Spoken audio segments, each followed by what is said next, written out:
But in reality, my life wasn't much of a life at all. 5% had no control over alcohol consumption whatsoever.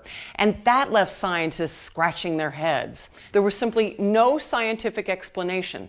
While Dr. Turner was certainly forward-thinking in many ways, he also believed that those under his care were seriously flawed individuals, liars and thieves with suicidal and homicidal tendencies. So legal action, coercion, and even physical restraint were often necessary in order to control their so-called diseased character. A drug court is a really rough experience for me emotionally. I would be in jail right now probably if I didn't go to treatment. I'm not sure if they're gonna give me probation or not when I'm done with drug court. No one's told me yet. I haven't gotten a definitive answer, because I couldn't be in drug court forever. I can't be in rehab forever. But it's just kind of scary to think about. As outlined in the recent first ever Surgeon General's report on alcohol, drugs, and health, addiction is a chronic but treatable disease of the brain. And that has disastrous consequences. All too often, the untreated end up in prison or end up dead.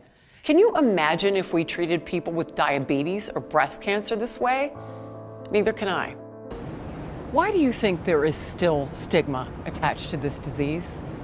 That's a complicated question to answer. And I think that those that don't want to or don't stigmatize it. You know, for recovery, people in recovery, new programming, non-traditional programming to support people in recovery in their community. We have established recovery community outreach centers where, you know, it's not a treatment facility. It's a place where people in recovery could come, hang out. It's not treatment. Is that peer-to-peer support? We really started focusing on the whole peer movement. We're using a lot we're certifying peers to work in our outreach programs, clinical programs, treatment programs, community-based programs. We also have developed recovery supports for young folks. Some people think that young people don't need that, so we developed what we're calling clubhouses.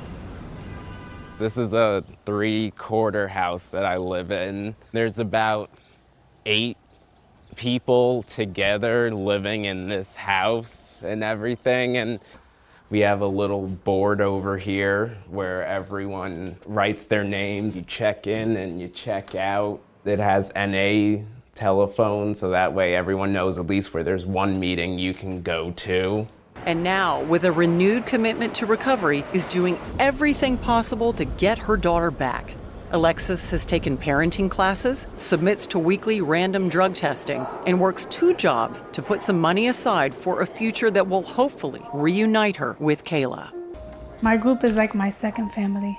Sometimes it's my only family. I could tell you from experience, without group support, you're not gonna make it. You carry around a massive secret of opiate addiction, masked by agreeing to being an alcoholic. And that is a big one, you know, and we've talked about it.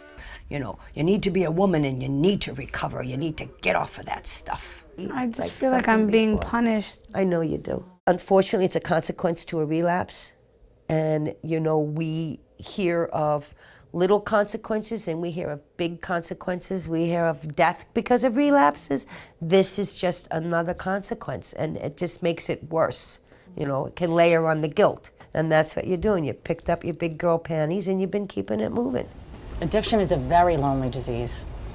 Now, I feel alone all the time. And it's my own fault. It's scary. It's very scary. I thought my life was over at that point. I thought, my God, I'm going to lose my friends. I'm never going to be able to get another job. I'm going to be shamed. And that peer-to-peer support is so important. It's important. It's everything. You know, there is a saying in our movement, you're only as sick as your secrets. And When we get better, people around us get better. The damage of our pathology has a big ripple effect in family systems and communities. entering and staying in recovery is the most important thing I've ever accomplished in my life. by far. I would not have anything in my life if I weren't sober. I probably wouldn't be alive. That every single thing I have in my life right now is because I'm in recovery. Well, acceptance is the answer. It's not like it's supposed to be. Way of thinking has to change. We need to look at this as a chronic disease, as a disease that hijacks that person's brain. So now what do we do to help them go back to what they were meant to be? But these medications, particularly buprenorphine and methadone, stop the withdrawal. So it makes it easier for the patient to just stop using drugs and to become engaged in a treatment program. It's hard to explain because it doesn't make any sense whatsoever, and it's really counterproductive. We see people dying. We see people committing criminal acts. We see people doing all sorts of terrible things. First of all, will you tell me where we are? We know that other diseases get more attention than addiction does. But because of the stigma and the shame and the blame, we don't get the kind of attention that we deserve. And it starts changing the chemical balance of your brain. These are our family members, brothers and sisters. They need our help, and no longer are you just ostracized from society. We're addressing it.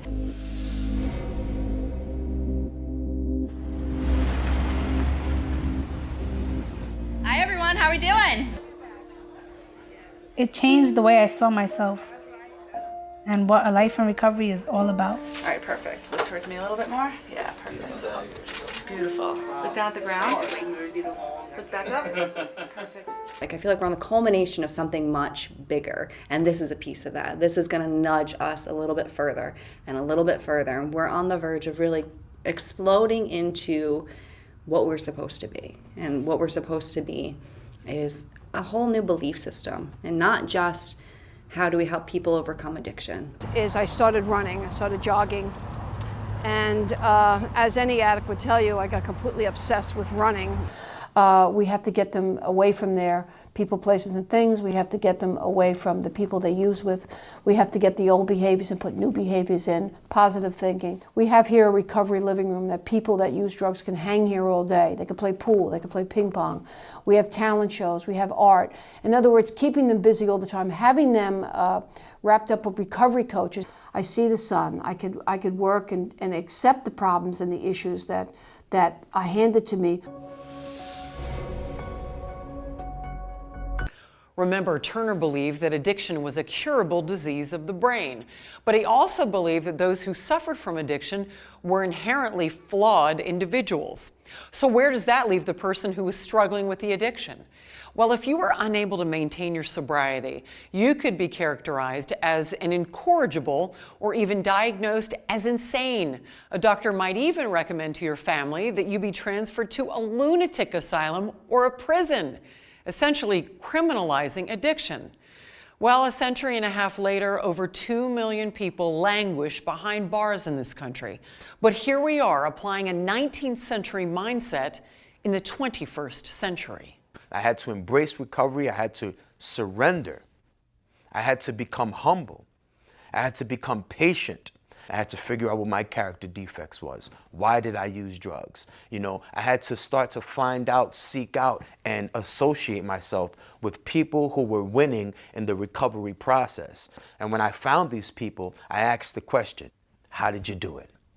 And they told me, one day at a time, George. They told me, stay the course. I spoke with the right people. I aligned myself with winners. I read the right books. I stayed engaged in the process, and I created a vision. And the results are unbelievable. So our goal here is to get you cleaned up, to get you counseled. We'd love to keep you for at least 45 to 60 days, maybe 90. Obviously, the longer the stay, the greater the chance for success. But when you are done here, we take you to a treatment center. You're assessed, whatever facility they feel you're better assessed for, you'll go to. So there's no opportunity to take a cab down or to take a bus down, because when you're on that bus and you're driving those 10 miles, One alternative to incarceration in New York State is drug court, which keeps individuals in treatment and under close supervision by the court for a minimum of 1 year. Upon graduation, the criminal charges they incurred during active addiction are dropped, and in many cases, the charges are expunged from their records altogether. They have frequent report backs to court where the judge will monitor their progress in their treatment recovery program. Frequent toxes are done to gauge whether they are remaining clean or are using. It's a transformative process where we take someone who is at a low point in their life and work to have them productive again, contributing to society rather than being a burden.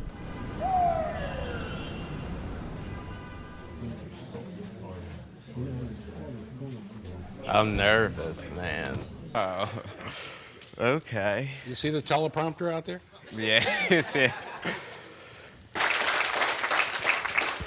I thought it was only the Irish that cried.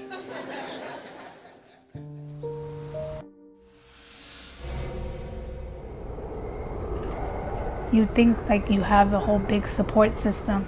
Like when you reach out to people, it comes back at you in negativity. Like people look at you like a monster. I just need, like, I need to feel balanced. I don't feel balanced. My life in recovery is so beautiful today.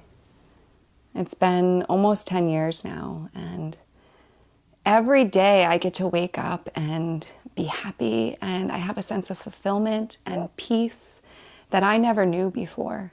The promises of recovery are real, and they're profound. I was once so broken, I couldn't find the light. I couldn't see anything beyond my addiction. And by getting the help that I needed, I can see so much light now. Do the next right thing. The possibilities are endless. Every single thing that I have in my life right now is because I'm sober. This is the real stuff. This is the stuff that makes life worth living. But that's not really the end of the story. It's a movement responsible for opening clubhouses and recovery centers all across the state, providing better access to treatment on all levels, including professional peers, lay people, and mutual support. Raising public awareness and offering prevention programs for our youth, laying the groundwork for New York State's first recovery high schools, and getting the word out to all of our citizens that an open conversation about addiction is long overdue. All of which brings us that much closer to normalizing the disease of addiction.